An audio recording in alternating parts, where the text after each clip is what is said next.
Hello students, आज हम लोग ऑक्सीडेशन नंबर फाइंड करते हैं किसी भी कोऑर्डिनेट कंपाउंड का।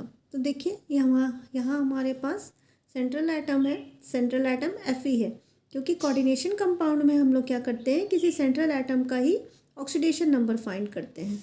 तो चलिए पहले चलते हैं। यहाँ पर K3 है जो कि हमारा स्फीयर से बाहर है। K3 के लिए हमारा चार्ज कितना होता है, +1 का। तो यहाँ करेंगे 1 × 3 प्लस Fe, जिसे हमें निकालना होता है उसको हम लोग क्या करते हैं, x लेट करते हैं। तो x हम लोग लेट किए। अब देखिए प्लस C2O4 जो कि आपका बॉन्डेड है 3 से, ठीक है।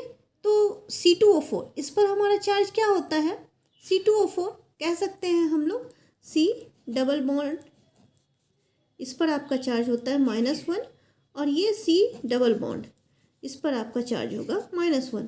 तो हो गया आपका टोटल C2O4, टोटल आपका चार्ज हो गया -2 का C2O4। चलिए -2 इंटू 4 से बॉन्डेड है तो 4 इक्वल्स टू आपका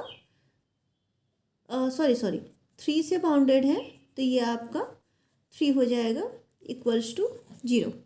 अब देखिए यहाँ 3 प्लस x, यहाँ पर देखिए 3 2 6 हो गया हमारा, तो -6 हो गया equal to 0।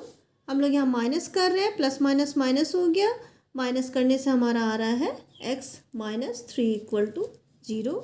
Then x equal to आपका चार्जेस है +3, यानी आयरन पर आपका कितना चार्जेस आया, +3 का।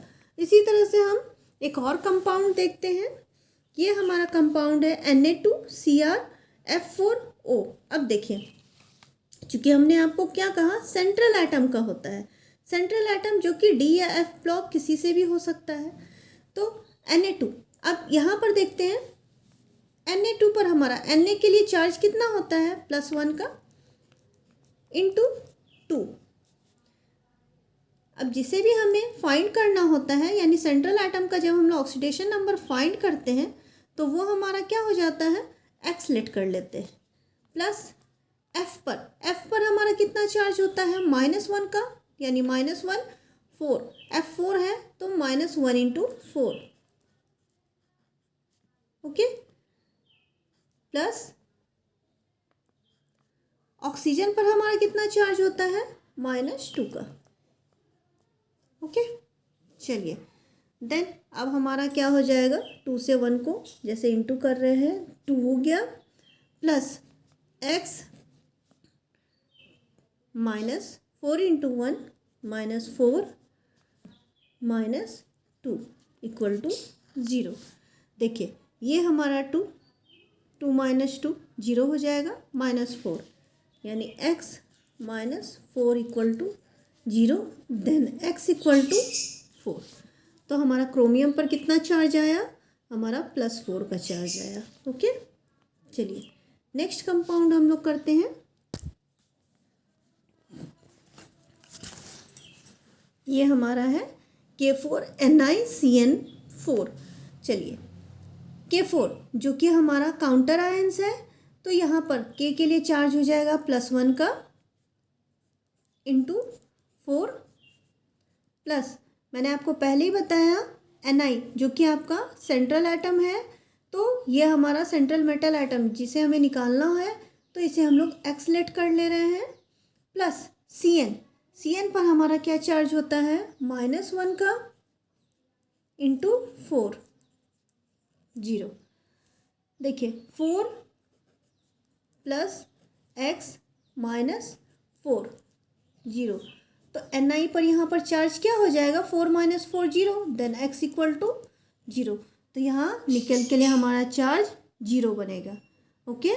अब देखिए मान लेते हैं कि यहाँ जैसे हमें काउंटर आयंस की बात किया जा रहा है कि इस काउंटर पर ये जो हमारा ब्रैकेट है ना, इस ब्रैकेट के बाहर जो है वो चार्ज कितना है। तो उस कंडीशन में हम लोग क्या करते हैं, तो देखिए ये आपका न्यूट्रल भी हो सकता है, पॉजिटिव भी हो सकता है, निगेटिव भी हो सकता है। तो काउंटर आयंस हम लोग कैसे पता करते हैं, जैसे हमारा काउंटर के बाहर जो भी आपका मेटल नॉन मेटल समथिंग जो भी है उससे हम लोग फाइंड करते हैं। तो यहाँ क्या है हमारा के हमारा 4 है, तो के हमारा 4 है तो के पर हमारा चार्ज क्या होता है +1, जैसा कि हम जानते हैं।